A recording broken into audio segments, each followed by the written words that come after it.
Coach Abel here along with Coach Weiss, the Abel Body Experts, in a several-part series we're calling Straight Talk with the Coaches.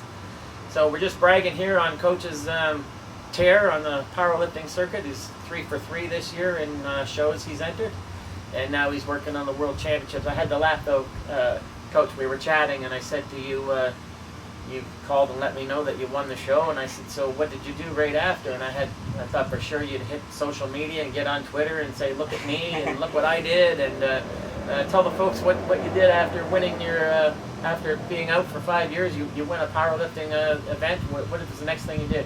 Well, I think you're talking about the second one I went in, and yeah, I went, it finished early enough in the day that I met up with a couple of friends and went and played 18 holes of golf after that, so it was a good day, let's put it that way. So you go in a powerlifting meet, you win it, you clean up the whole thing, and instead of saying, look at me, you hit the links for 18. Yeah, well, there's cold beer out there too, so it had to be, the call was pretty strong. Well, that already says a lot about you, because most people are all over the social media just to brag on how much they lift, let alone what contests they win. But let's talk a little bit about your training for this, because it's also unique, and was what impressed me was the method. That again, I can't stress enough, especially for YouTube viewers who get all caught up in recipes, that you had the old Kevin Weiss recipe. There was no, you weren't following any internet guru on this one. No, not particularly. If you had to look for a method to the madness, if you want to call it that,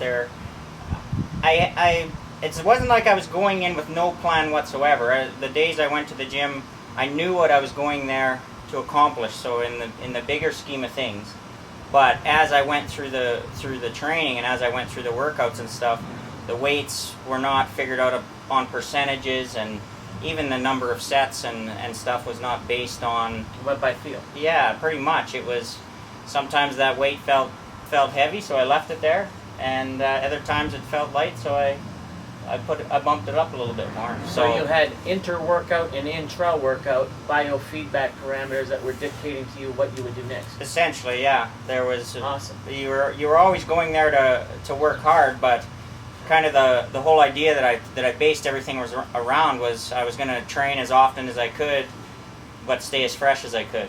So how many days a week? Now, consider this, folks, that he's trying to break records here with powerlifts. How many days a week were you going in? Depending, some days or some weeks 3 times a week, and then other times I went. There was a couple weeks I went 6, 7 times a week.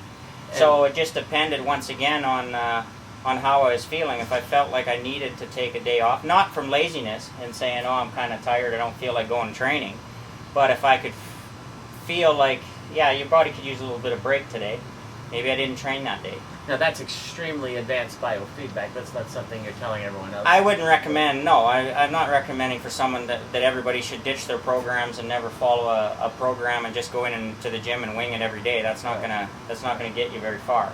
Right. But I had enough self-awareness of what I was doing that I could have my template, essentially what I wanted to accomplish, and then I could tell if I was getting closer or further away from that goal as I went. So let's end this segment here, and then in the next segment we'll get a little more specific about your actual workouts and rep schemes and things like that, because after all, you are probably going to be a world champion soon. So we'll follow this up with part 3, and we'll get into the nitty-gritty of Kevin's training to win 3 powerlifting events in a couple months.